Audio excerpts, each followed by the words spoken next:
Hi there and welcome along this short video blog where I'm going to share my top 5 predictions for property in 2014. Not an easy task. The racing driver David Coulthard said property investors have balls. Sadly, neither of them are crystal. I know how he feels. But here are my top 5 predictions, starting at number 5. I think we're going to see quite a significant rise in room rents as opposed to whole dwellings on an AST, and this has kind of been prompted by changing lifestyles, particularly for younger tenants, and the fact that only yesterday the Money Advice Trust revealed that the number of tenants falling behind on their rental payments has doubled over the past year. So people are struggling in these economic times, and perhaps they're going to look for cheaper styles of accommodation. So rooms and shared houses on the up. At number 4, I'm going to say that we're going to see quite a significant increase in bridging in 2014, and more challenger banks are entering the market. We've already got Shawbrook involved, but next year Aldermore are going to enter the bridging market. And in fact, just today we've seen a prediction that the sector is going to increase by around 33%. So I think landlords are going to start to see the benefits of bridging finance. Rates are going to come down, and it's going to become a much more competitive environment, and that's really good for those landlords and investors that are just looking for short-term finance, that they've got access to more uncompetitive products. So I think we'll see that happening next year. My third prediction is very obvious, but it still needs to be mentioned because I think it's going to be far more overarching than most people appreciate. We already know that as of next year, it's going to become mandatory for lettings agents to be part of a redress scheme. So they're going to have to join the Property Ombudsman or Ombudsman Services Property in order to be compliant. So that's already in the can and coming.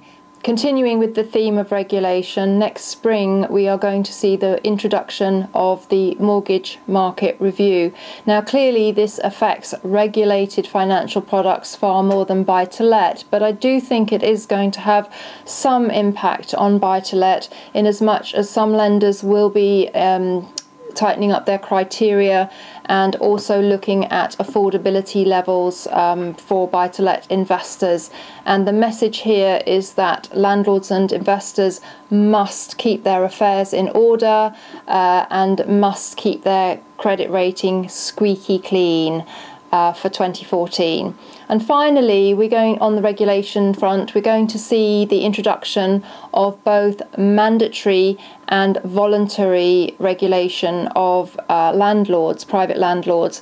The biggest scheme is the London Rental Standard that's going to be launched early next year, otherwise known as the Boris Badge, and that's voluntary, but there are going to be other landlord licensing schemes around the country that are going to be mandatory. So landlords must keep up with the latest legislation in their area.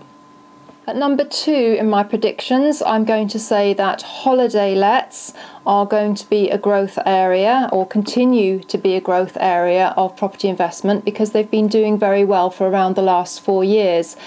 At the HomeAway Owner Summit a couple of months ago, we heard that self-catering accommodation was the fastest growing sector of the tourism industry, and this bodes very well for holiday lets. In the current economic climate, we're going to see people continuing to want to holiday at home. So if you already have a UK holiday let, I would expect your occupancy and your season to increase and extend. And for those investors looking to enter the holiday let sector, there's still a lot of opportunity and capacity there.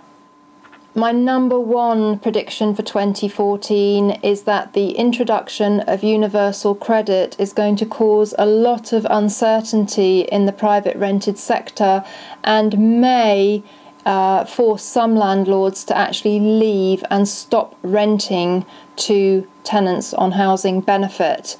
Now, I believe that this will mainly affect the smaller landlord with perhaps 1 or 2 properties rather than the big portfolio landlords, although in the last couple of days, both Kevin Green and Fergus Wilson, 2 of the largest private landlords in the UK, have both said that they have grave concerns about the introduction of universal credit and believe that it is a risk to their business. So if they feel like that, how is the smaller landlord going to feel?